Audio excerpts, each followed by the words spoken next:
What is it about the grape, amongst other agricultural products, that's so ethereal, that takes you home, that takes you to the ground? You don't feel that way with pineapples or apricots or wheat, but you do with wine. And there was a young lady in Armenia, her name was Julia de Guila. She said, what other product can you put in your suitcase, travel halfway around the world, put it on the table and say, this is who we are? That would be so expressive of where it's from. It can't be a widget, right? Can't be a carrot, but it's wine. It's true. And it's the only product that we put on a dinner party table that's still in its original packaging. We're not keeping the stickers on the apples. That's right. That's a good point. Yeah, it is expressive of the land and the culture and everything else.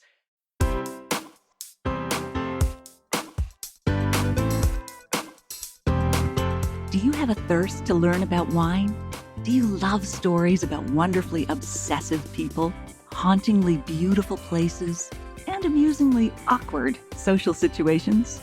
Well, that's the blend here on the Unreserved Wine Talk podcast. I'm your host, Natalie McLean, and each week I share with you unfiltered conversations with celebrities in the wine world, as well as confessions from my own tipsy journey as I write my third book on this subject. I'm so glad you're here. Now pass me that bottle, please, and let's get started.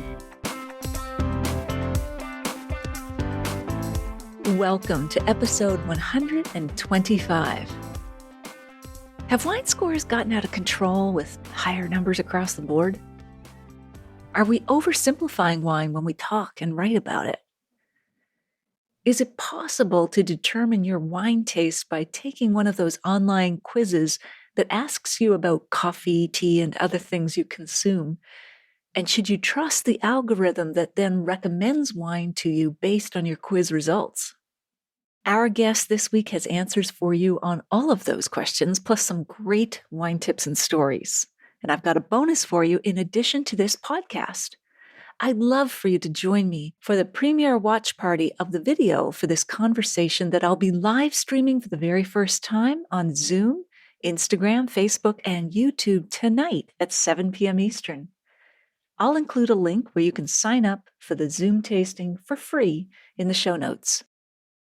The video will show you the pictures and other visual elements that we discuss in this podcast. I'll also be jumping into the comments sections on all 4 platforms as we watch it together so that I can answer your questions in real time. It's like the Netflix version of the podcast. Plus, you get to talk to me and ask me questions as we watch it together, and you can see what other people thought of this conversation and answers to their questions.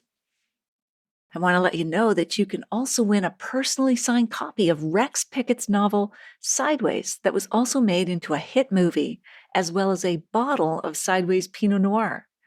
All you have to do is comment on the social media post that I create about this contest.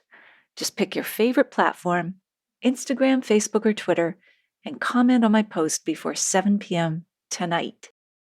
In the show notes, you'll find a link to these posts, the full transcript of our conversation, how you can join me in a free online wine and food pairing class, and where you can find me on Zoom, Instagram, Facebook, and YouTube live video every Wednesday at 7 p.m. That's all in the show notes at nataliemclean.com/125. Now, on a personal note, before we dive into the show, you may have heard that William Amos, a Canadian member of Parliament, was caught buck naked on Zoom during a virtual meeting of the House of Commons while Prime Minister Justin Trudeau was taking questions recently. So I found this so inspiring that I'm quitting pants. Yes, pants and I are going our separate ways. It's been a good relationship, but it's one right now that I feel is too constricting, especially with yet another lockdown. But don't worry, I'm not going to go all willy-nilly on our next Zoom or Facebook Live video show. I still love my yoga sweats and shorts. Okay, on with the show.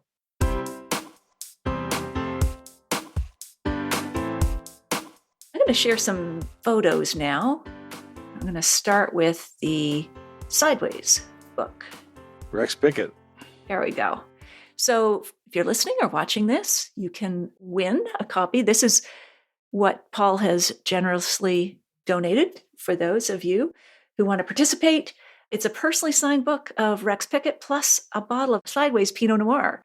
Paul, is that made at the winery that was featured in the movie? No, actually, it's made in Chile. Okay. Speaking of costs, let's keep it real. He's a character. He's on the podcast. He lives in Southern California. I went to his house, sat with him on his living room. Rex Pickett. Discussed okay. this. Yeah, Rex Pickett. And so I had seen the movie for a long time and I had never read the book, actually. I read it for the podcast and I said, I read the first 10 pages, put the book down. And I go, this is not a novel. This is a personal memoir. So the first question I asked him after we got through the introduction was, I sensed this was about you. He goes, exactly. That's what my life was. I was a down and out writer. I'd go to the local tasting bar late in the afternoon when everybody left, but the wines were still open, and I'd share the wine with the bartender. And we started taking trips up to Santa Ynez. He goes, I made no money on the movie. The hotel is now called the Sideways Hotel. The Hitching Post restaurant is slammed, can't get in. Those guys made all the money in this project. Oh, no. So plight of writers. Yeah, he did a play, and then he went to Chile and made this wine. It's very good. And I think he has a Sauvignon Blanc coming out now, and he's written another book called Vertical. So not Sideways, but Vertical. Yes. And it's about the second part of his life. It's about a writer who hit it big on a movie. Oh, that's great. Life mirrors art, or art mirrors life. Yeah, right, that's right. Interviewed him a while back. He was kind enough to endorse my first book, Red, White, and Drunk All Over. But I told him his third book, you've got Sideways, you've got Vertical. You should go to Australia next and call it Down Under. Oh, clever. That's really clever. He said, I'm going to use that. Well, okay, fine. But again, folks, you could win this. All you have to do is pick your social media, your favorite social media, Facebook or Instagram or LinkedIn or Twitter, and tag me. Just share a bottle that you've enjoyed lately. All right, let's look at some more pictures, Paul. This is your father? Yes. All right. Maybe tell us a little bit about him. And obviously, he's tasting through. Well, my dad's from Cairo, Egypt. He came here in 1949. He was a student in pharmacy at USC, and his love of wine started in 1959 when he read an article about President Eisenhower serving American wine to Queen Elizabeth during her trip. It wasn't a state dinner, it was a lunch, but Eisenhower was the first president to pour wine, American wine, out of the White House. Lyndon Johnson was the first to pour it at a state dinner, and he poured the same wine, a Charles Krug Special Select Cabernet. This pictures are funny because one Christmas gift, my dad, I guess he was taking pictures for a brochure, and they're really stupid. But he did a collage of them, and that's one of the collage pictures. I reproduced those pictures of myself in a recent photo shoot, and I'm going to give the same gift back to him. That's great. He's 92 now, sharp as ever, still discusses wine with me. We discuss regions of the world. His stories are fascinating, particularly through the Judgment of Paris years and the beginnings of Weizenfeld, things like that. So Judgment of Paris, that's that 1976 blind tasting where California and French go head-to-head and are judged by French critics blind, right? That's correct. And so how did that impact your father? Well, I tell you, we have some pretty bizarre peripheral connections. For one, the winery that won the whites, the Burgundy, that beat the French Chardonnays was Chateau Montelena. Well, Jim Barrett was our neighbor, frequented the store all the time. I surfed with one of the sons. Bo Barrett was in my brother's class in high school. We weren't closer, but we were definitely associated back then. As well, Patricia Gallagher, the woman whose idea it was to have a tasting of American wines in Paris, her sister lived in Palos Verdes. Her sister and my dad were very close in the business world of Palos Verdes. I just learned this recently when I was talking to Patricia on the phone. My dad used to travel to Napa all the time. He'd been to Warren Winiarski's winery many times. In the early days, Warren Winiarski stayed at my house. I couldn't believe this. I'm talking to my daddy maybe a year ago. He goes, oh, yeah, Warren, when he came to L.A. and he had no place to stay, he slept in your brother's room. I'm like, what are you talking about? A legend of California winemaking. Yeah. My goodness, you should make a shrine to that bedroom in that something, yeah, right? Oh, that's great. That's another picture from the same tasting. I don't know what you thought he was doing in these pictures. I really don't. Well, he's tasting through the club. What gave him that idea to send wine through the mail? That was pretty innovative in 1972. It is. Being a retailer most of his career, he just got tired of the hours. That's actually the store we're going to paint behind me here. That display right there in that picture is one of the first sort of displays of the wines of the month for that month, and it happens to be LA Times best something wines. But people left Palos Verdes who had been picking up that monthly selection just walking in the store, and they had left and moved out of town. There were a lot of aerospace engineers and executives that lived in Palos Verdes, and when their jobs moved, they would go, and they just told my dad to start shipping the wines. Back then, who cared? UPS would drive up, you threw the boxes on it, you wrote that on a piece of paper, didn't matter where it was going. You could throw 200 boxes on and manifest 150, and nobody cared. And that's how it started. So when he decided to get out of retail, and he still had this list of customers that were expecting to get wines, he opened a little wine distribution hub. There was no shop there. And in 1988, he was a little tired. He had been doing it for a few years, and he asked if I was interested in joining him. And I thought, I could check this out. I've been hanging around him all my life anyway. I was stocking the shelves back in the day. So I worked for him for 3 months, and we had a great time. And one day we went to a tasting. It was a Bordeaux tasting, about 25 Bordeauxs. We were separated. We were not next to each other. We were back in separate rooms. And he told me the scale, 1, 2, 3. So I said, okay. So we got in a car and we compared the 25 wines. We only were different on 2 of the wines. Oh, wow. And he says, I think you're ready to do this.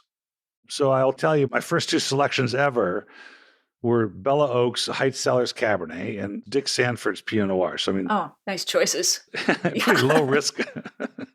Excellent wines. Low risk decisions to make, but at least I made them, Absolutely. A picture of you, I can see you're having fun here. Where is this? Yeah, so this is a stage shot in our warehouse here. We have a 12,000 square foot warehouse here in Monrovia. That's actually the overstock rack where the wines, if there's less than a case, are put on the shelf for sale. We do have a store here. We have a tasting room as well. It hasn't been open for months. So we had a little fun. We had some fun pictures that day. Yeah, I don't know if this is another one of them. That's another one. Really tiring Christmas job. Time. Okay. Are these gifts. cases? What's in those? That's our logo. What it is actually is it's a woodcut from the 15th century. It's a German woodcut. And it was a set of panels from the picking of the grapes to the tasting of the wine. And that's the tasting of the wine. So we adopted that as our logo.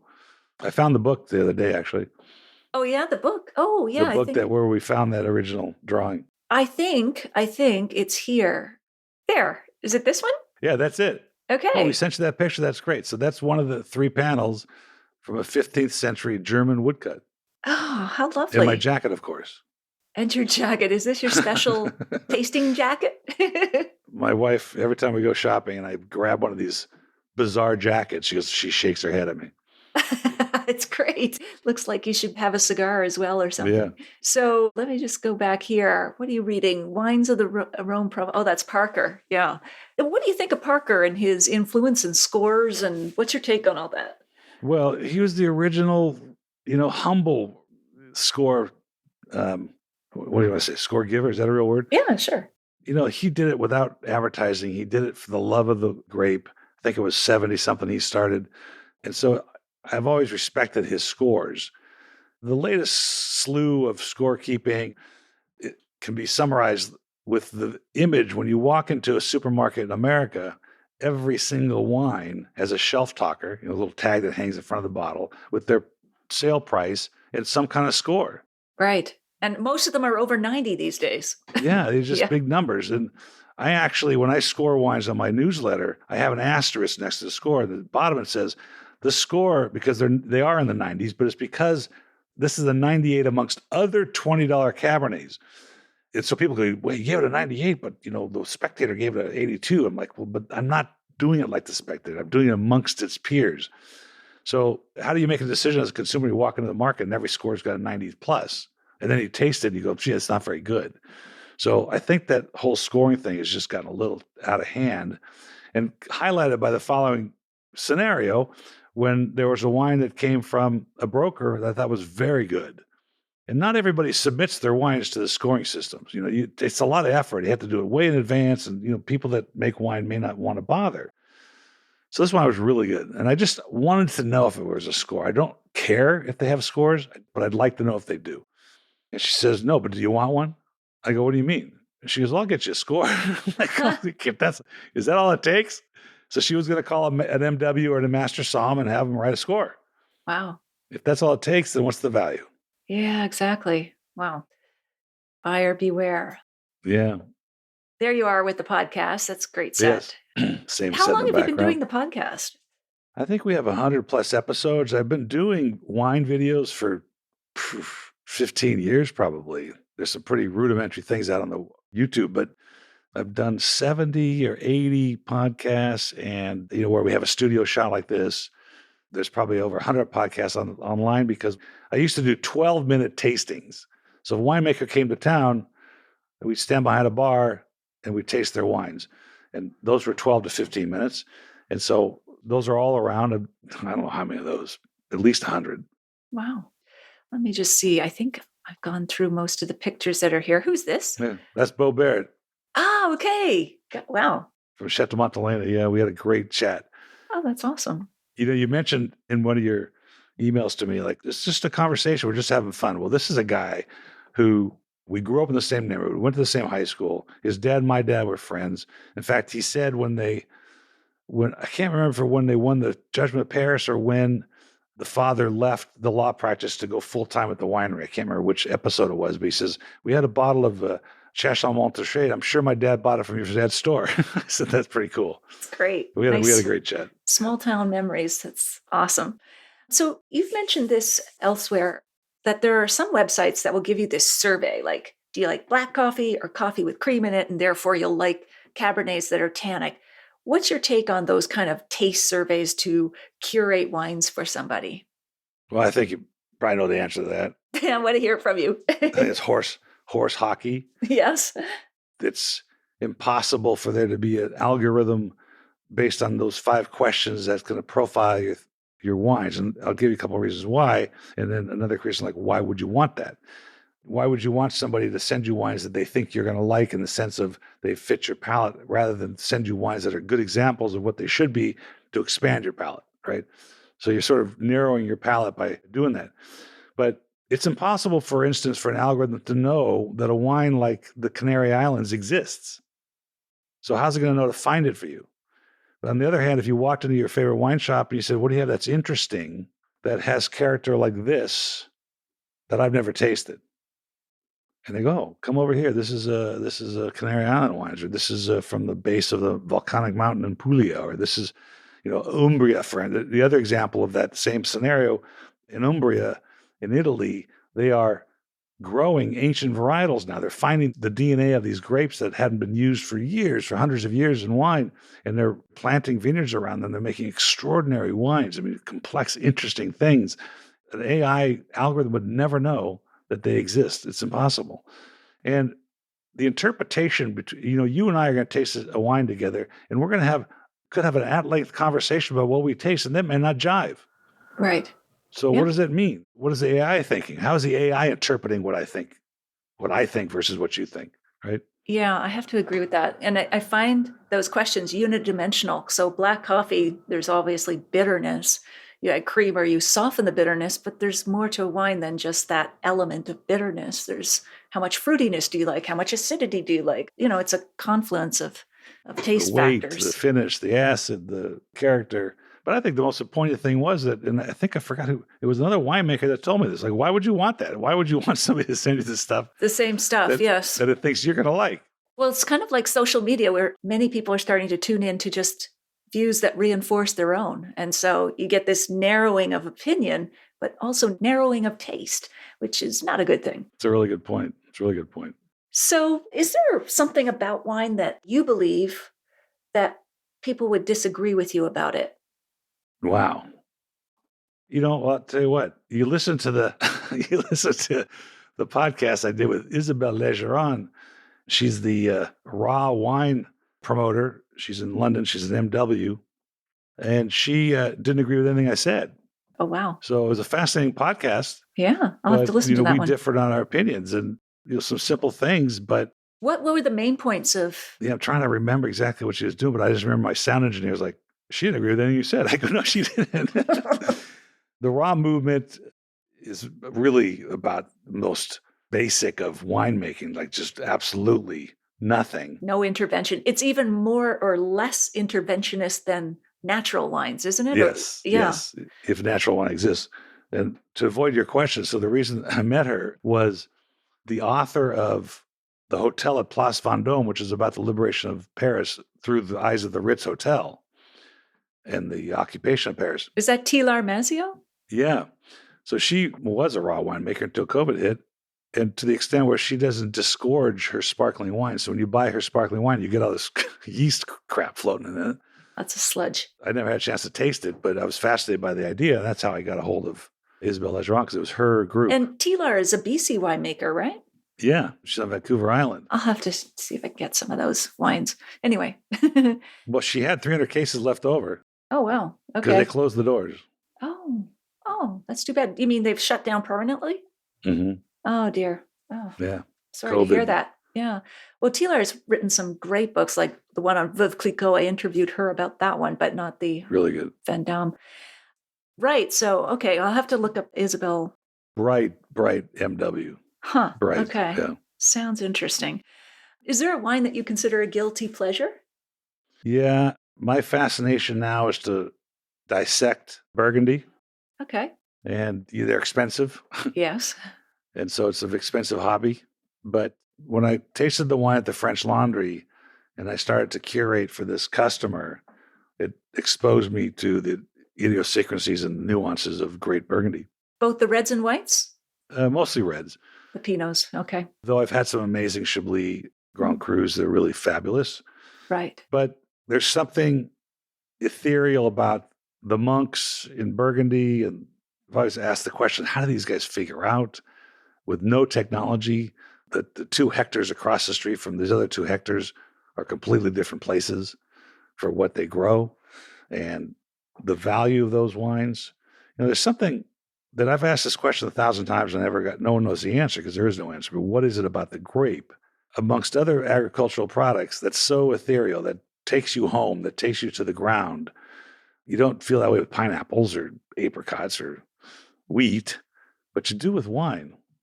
And there was a young lady in Armenia, her name was Julia de Guila. She said, what other product can you put in your suitcase, travel halfway around the world, put it on the table and say, this is who we are? That would be so expressive of where it's from. I don't know, it can't be a widget, right? Can't be a carrot, but it's wine.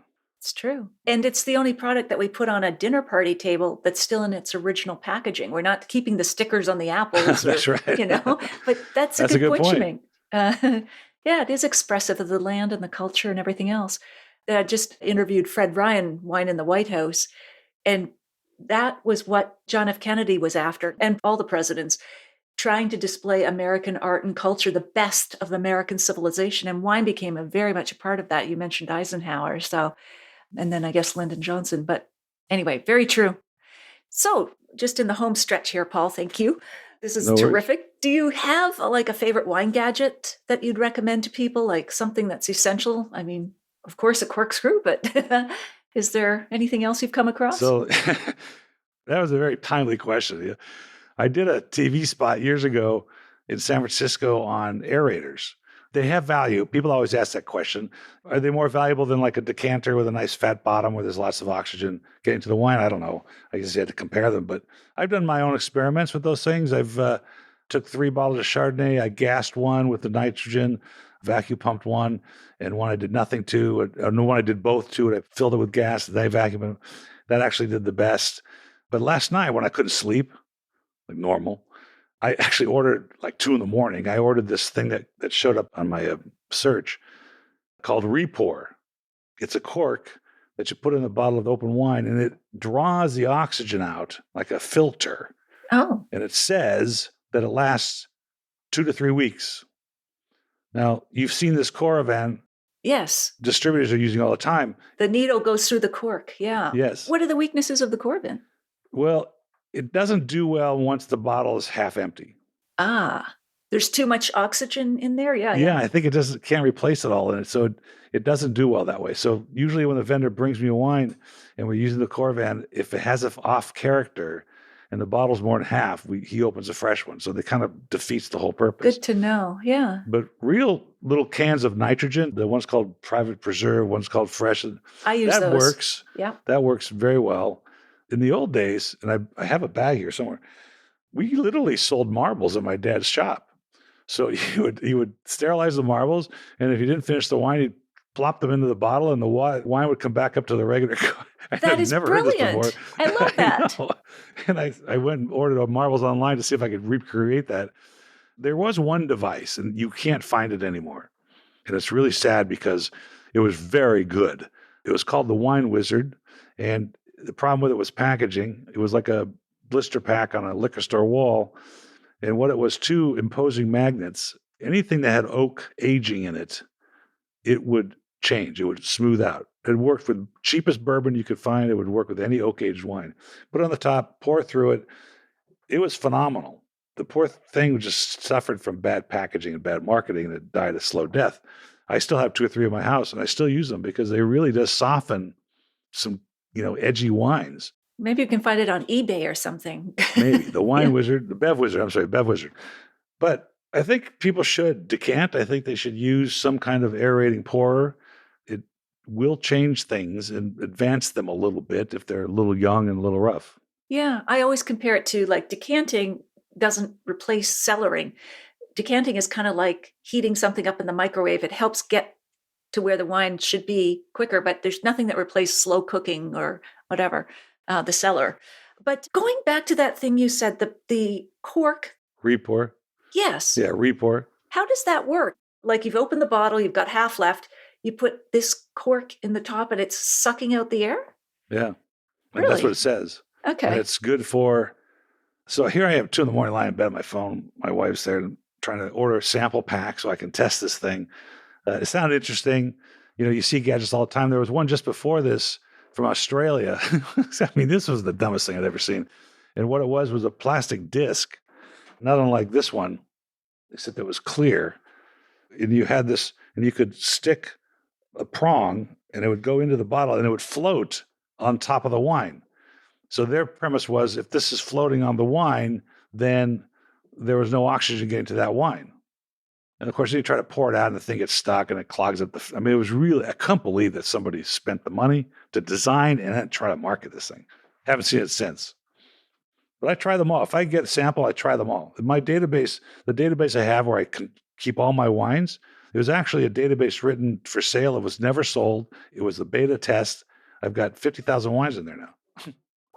Wow.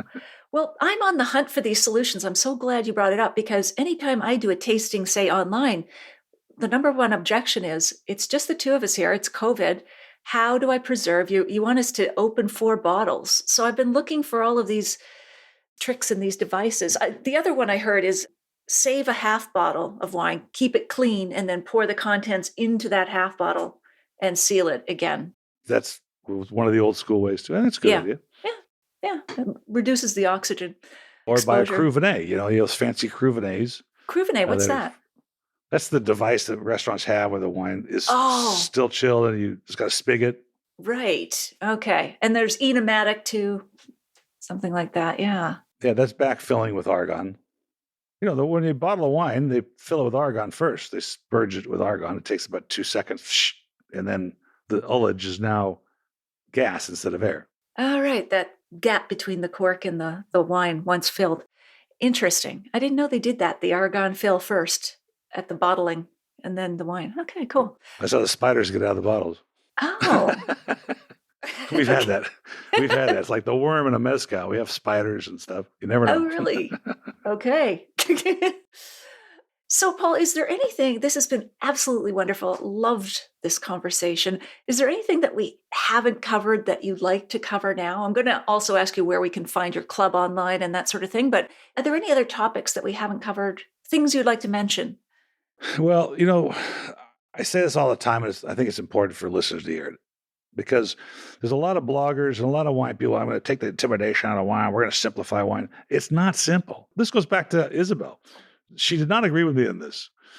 But I don't see the value of trying to make it simple because it's not simple. It's a complicated subject. You don't need to be intimidated by it because everybody has more to learn. I have more to learn. You have more to learn. Emmanuel Comigi, the master somm who makes wine in Spain, he said, I went to Cordy Brothers in Sacramento, and Daryl Cordy pulls out, one of the famous merchants of all time, pulls out a bottle of Armenian wine, and he says to me, now I got to learn about Armenian wine as a master somm because that's my job, but I got to compete against it because the wines are so good valued. So he's a guy who studied this, got the highest valued certificate you can get, and he's still saying, I get to learn more. So don't be intimidated by it and learn as much as you want to learn. If you just want a good glass of wine, that's great. Figure out which one's the ones you like and stick with that, or find a good curator and try other things that are the same caliber. But if you want to understand Burgundy like I'm trying to now, great. There's plenty of resources, but don't be intimidated by the fact that you're not doing that, because the value of it is strictly academic. The experience of a glass of wine is the experience of a glass of wine. It should make you feel something. It should root you somewhere. It should not be a buzz. It is a buzz a little bit, I guess, but it's not why you should be doing it. It's to shut down at the end of the day. It's to experience some conversation with some friends. It's to have a whole new, like you say, like my customers text me from Italy when they're in front of the Parthenon. They go, can you get me this wine? I'm like, yeah, but it's not going to taste the same. Right. That's true. Wine is an experience. It is indeed. And talking about it has been a great experience with you, Paul. Thank you. Likewise. Absolutely.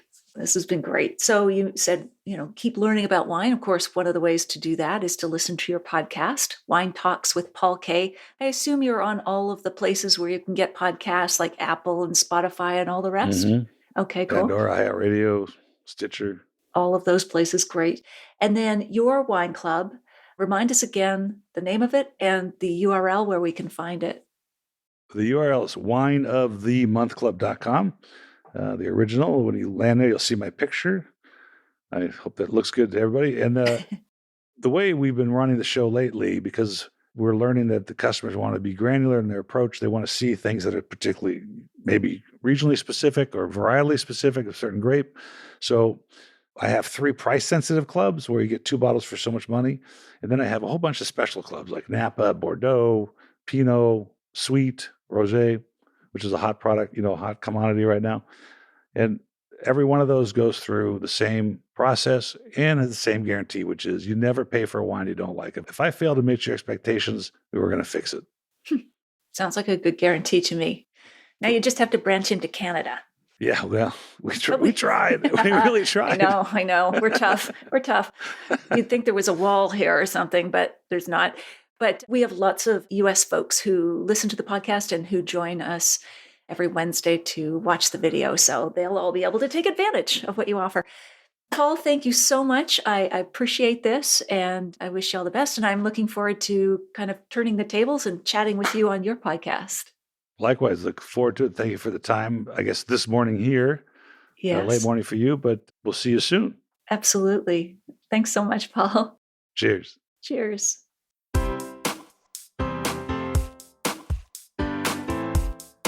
Well, there you have it. I hope you enjoyed part 2 of my chat with Paul K.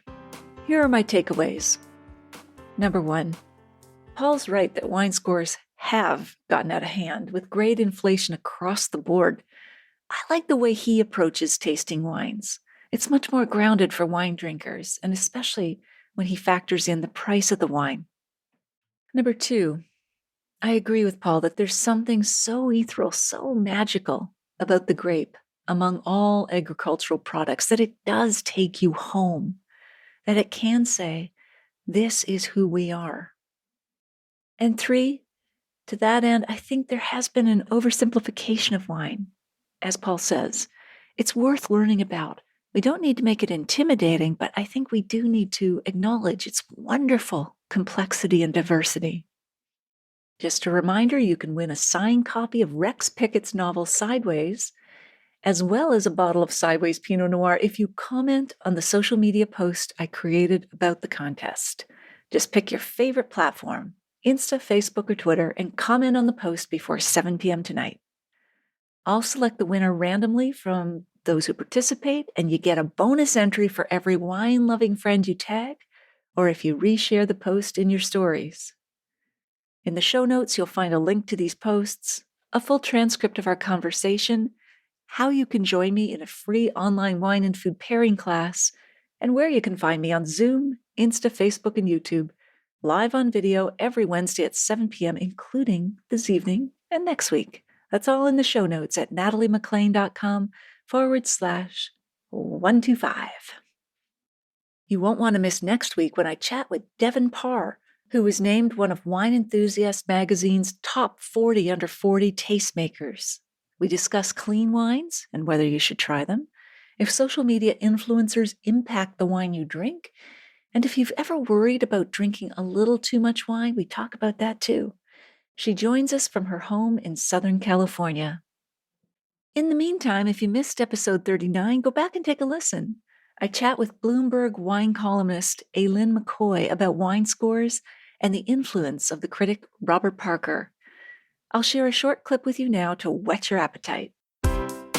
One of my favorite comments from a review of my book was that it was a story about power and how you get power and how you keep power.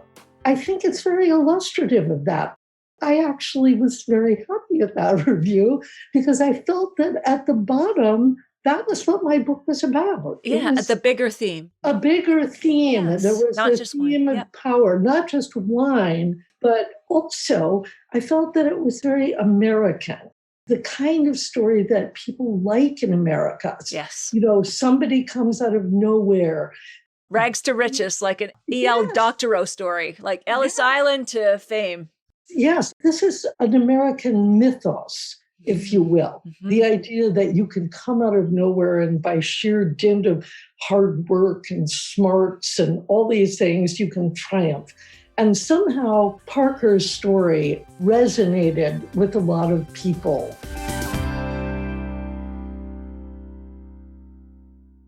If you like this episode, please tell one friend about it this week, especially someone you know who'd be interested in the wine tips that Paul shared. Thank you for taking the time to join me here. I hope something great is in your glass this week.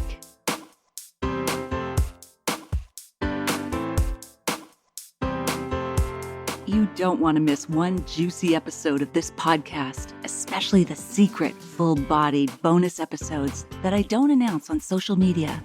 So subscribe for free now at nataliemaclean.com/subscribe. Meet me here next week. Cheers.